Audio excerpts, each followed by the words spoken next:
Police and gunmen trade bullets in West Kingston. We're live as the violence continues. Good evening and thanks for joining us for Primetime News, and a special welcome to our viewers on onespotmedia.com. I'm Janella Precious. And I'm Doreen Samuels. Also this evening, police justify withholding information on crime. JGRA slams petroleum marketing companies for holding back for falling prices from consumers. PNP local government candidates in St. Anne refuse to sign political code of conduct.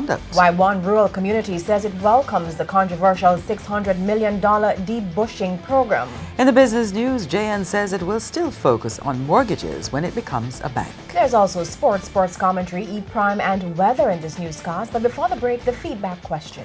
What do you make of the Jamaica Gasoline Retailers Association, JGR, claim that the marketing companies have not been passing on the full reduction in gas prices? You can share comments online, facebook.com/televisionjamaica, and tweet us at Television Jam.